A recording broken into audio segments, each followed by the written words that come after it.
Hey everyone, this is Andrew with Prize Box Productions, and for this video I'll be reacting to a PSA from the 1950s called Boys Beware, made by Sid Davis. And I'm not sure if I need to mention any of this information because I think all of these are pretty much in the public domain now. So, I mean, I was going to count this as a weird YouTube expedition, but this technically shouldn't count because it's something that predates YouTube by about 50 years. So yeah, I'm gonna do this. Probably try to do the same thing if I can figure out what I can see what I can find on this or the guy Sid Davis. So without further ado, let's get to the video. All right, Sid Davis Productions presents Boys Beware.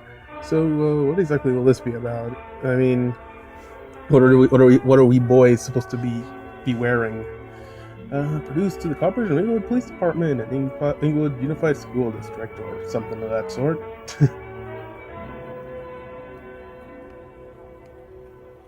Okay.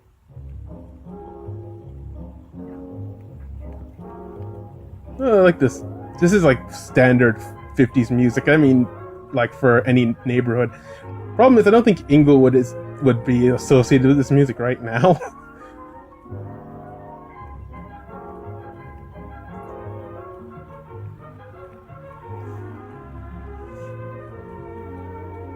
Just like a lot of space between when dialogue starts, isn't it? Williams, oh, there it is. A police officer attached to the juvenile division.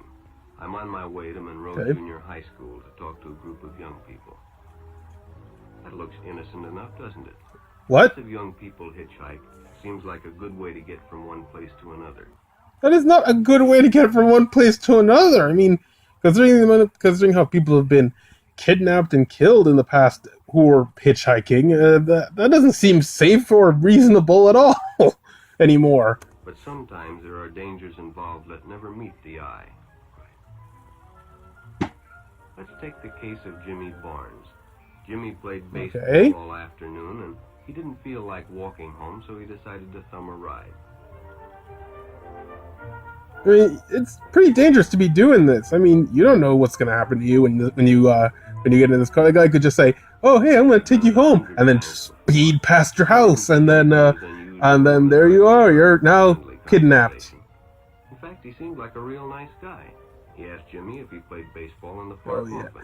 Oh yeah, that's how it always turns out. 3 times a week and played a rival group on Friday afternoon. That's always how it starts, isn't it? Like, oh, where are you gonna be? Where do you live? Are you there all the time? And then when you're not looking, they show up and they grab you, and then that's the end of you. When Jimmy got out, the stranger gave him a friendly pat. Then he told him he'd see him again, as he always drove by the park on his way home. Yeah, that doesn't sound suspicious. That doesn't sound suspicious at all.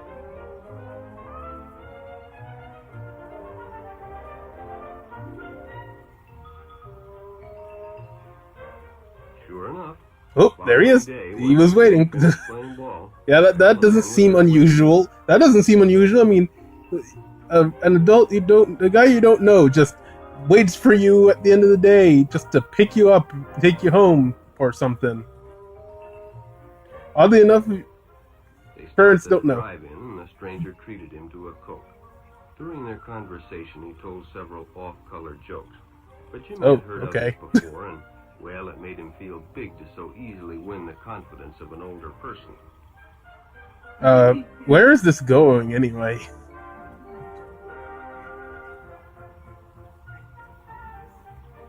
Where's this going?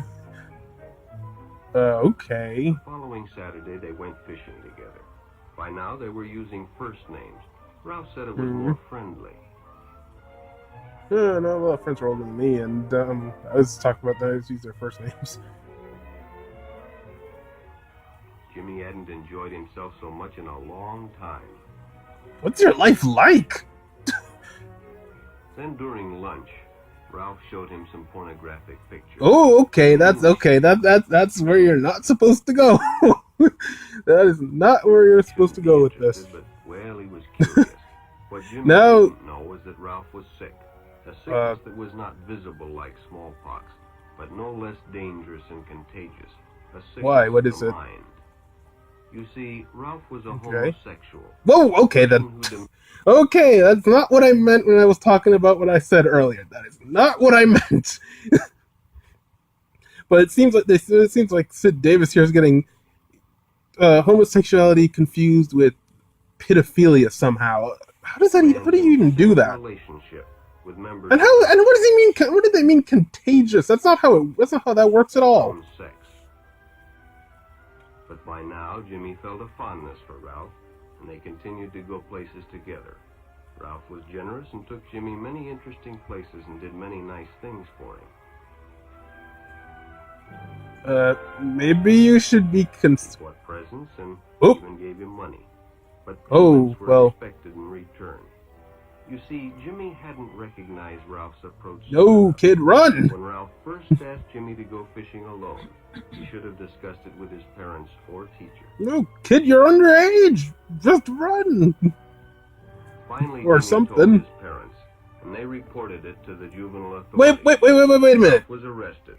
Wait a minute here. He got arrested? So let me get this.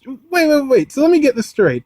If somebody picks you up and then does that and then takes you back to their place and well, you know what happens, and you'll get arrested? What kind of thing is that? And Jimmy was released on probation in the custody of his parents. But all homosexuals... I mean, obviously this isn't true. Obviously this isn't true of the gay community at all. None of this is. But are not passive. Then again, wait a minute. What was the point of making this? You're telling me they honestly couldn't tell the difference in the 50s? In the heat of competition, no one noticed the man who sat and watched. And when the game broke up and the others left, Mike decided to stay and practice a little longer. And here we go again. Anybody find it unusual this guy was just sitting in the park in a suit? The stranger joined him. He was friendly and, well, it was better than playing alone. This didn't strike anybody as off that this guy was just sitting there in a suit in the park, in the middle of the park, and then just starts playing basketball. He's even wearing a bow tie. Where was he coming from? Where was he going? Why was he sitting in the park? And get a ride home too.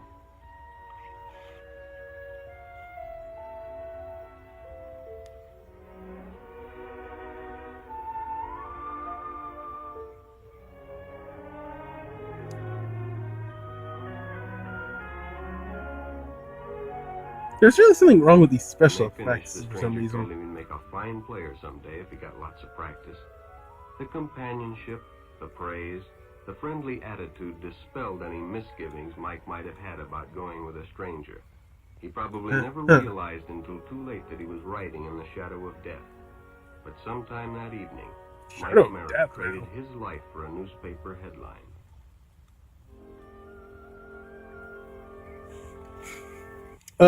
Okay. What did So this is what they thought of the gay community in the 1950s? What kind of thing is that? I mean, very clearly none of this is true, so what was the point here? I mean, it would have worked if they, this probably would have worked, this probably would have been better if they just said something like this was an anti-pedophilia PSA, because then that would make more sense, and they didn't, but why? Why did they try to throw an entire group of people under the bus for what somebody else did? As Denny and Jerry got the papers ready for Jerry's afternoon delivery, they only casually noticed the two boys that raced by in the afternoon. And what about guys who do this to young girls? Why aren't they mentioned here? Or when older women do this to young boys? Why is that never mentioned? And why is that never mentioned in this? Traffic. And they didn't pay much attention to the car that drew up shortly afterwards until the man called them over. And why does everybody assume kids are idiots? The boys went by on bicycles. The boys nodded they had. Could they recognize them if they saw them again? Well, then he guessed he could. And then I'm going to assume there's a comment that says, because kids are idiots or something. Thought, then he got in and the car sped away.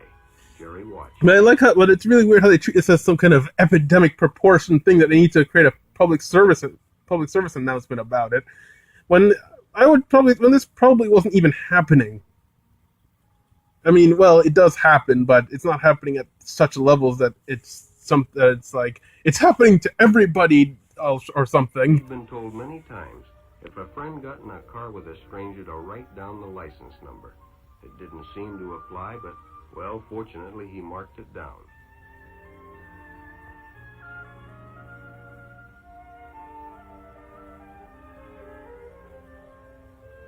You know, on another note, do people still do these? Like, they have, like, bicycle routes for newspapers? Do people still do these? Then he hadn't returned, so he told her the story and gave her the paper with the license number.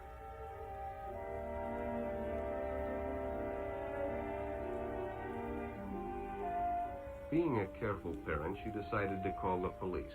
Jerry supplied the necessary information, and the stranger's car was quickly spotted.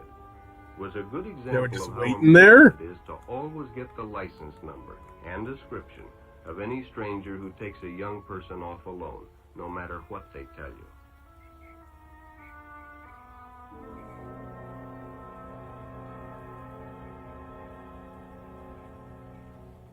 I mean, yeah, if he was kidnapping him. Can often be a hangout for the homosexual. What? How does that? What? They just think all gay men just hang out in public bathrooms? What kind of thing is that? Hadn't noticed the man who had been in the restroom when they changed, and as it was late, he suggested they take the shortcut under the pier, but the others preferred to take the more traveled way home. What is any of this supposed to mean? This sounds like you should be afraid of everything. Be afraid of strangers. Be afraid of public bathrooms. Be afraid of walking by yourself. Be afraid of every single thing, even though it's in broad daylight. What kind of world what are they trying to teach people about here?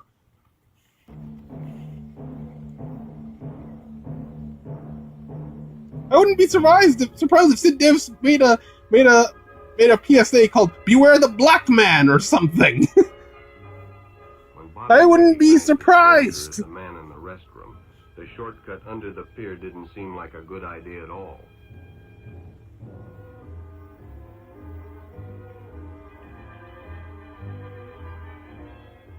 After all, it's more fun to stay with your friends anyway.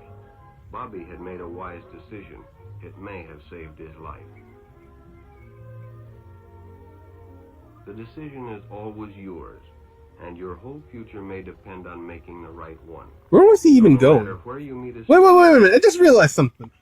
Oh yeah, he was going off to talk to a group of students or something like that at the beginning, I think.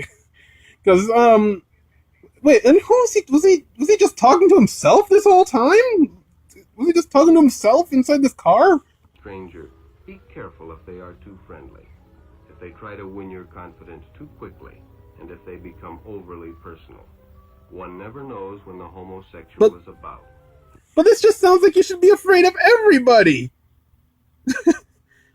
But this just makes it sound like you should be afraid of every guy if you're a boy. You should be afraid of every guy that's older than you. He may appear normal, and it may be too late. Or just every other male in general. Your group, and don't go off alone with strangers unless you have the permission. But what if my group is all boys? What if one of them? But this doesn't make sense. None of this made sense. None of this made sense at all. Alright, I'm looking up Sid Davis. Alright, I'm back. So, Sid Davis, otherwise known as Sidney Davis, born April 1st, 1916, died October 16th, 2006. Known for making social guidance films. What that guided anybody, and technically doesn't guide anybody to anything except being afraid of the gay community. And it would be no better if that's why I'm assuming that he would just make videos saying, Be afraid of any. Oh wait, no, there was. I think I've seen that one. One where there was a PSA. I'm not sure if it was him who made it, where it was saying, "Oh, if somebody has like a political view that's contrast to everybody else in the United States, or at least most of the majority of the people in the United States, that person might be a communist. So turn them in, or something like that." That's just stupid. All right, so I wouldn't be surprised if he made one that said "Beware the black man" or something. I mean, that would make. I mean, that wouldn't. This one wouldn't be too far from the thing we just saw. Let's see. Personal life, early life. He dropped out of junior high school to help support his parents or something. He took jobs as a stand-in for John Wayne and Lee Ferguson and John Wayne. Oh yes, David said the tragedy pretty disturbing because then 6-year-old daughter Jill did not seem to pay attention to his warning about strangers. Okay, so he made a film called A Dangerous Stranger, and well, then he made ones about driver safety, marijuana use, heroin addiction, gang warfare. One of his most notorious films was one we just saw, Boys Beware, falsely equating male homosexuals to pedophiles and calling it a sickness and mental illness or some kind. Then he made one called Girls Beware, warning girls not to put themselves into situations where they would be defenseless or something. Well, he also had a film called Seduction of the Innocent, targeting teenagers with the message that marijuana leads to heroin addiction. It makes it sound like this guy had no idea what he was talking about, or just going completely. It makes it sound like he was just going off completely of, well, misunderstandings of other people. It looks like he didn't research. He didn't do any research on anything. He just sort of let everybody else tell him he sort of let everybody else around him say, "This is what it really is," without thinking. All right, so Sid Davis, his life, and the way he makes these things, not surprising considering it was the 1950s. So with that, I'm gonna have to end this video here. So be sure to check out my other videos, those Prize Box questions, other videos, both from our channels, Prize Box Gaming and Prize Box Reacts. Thanks for watching, and stay jamming, everyone.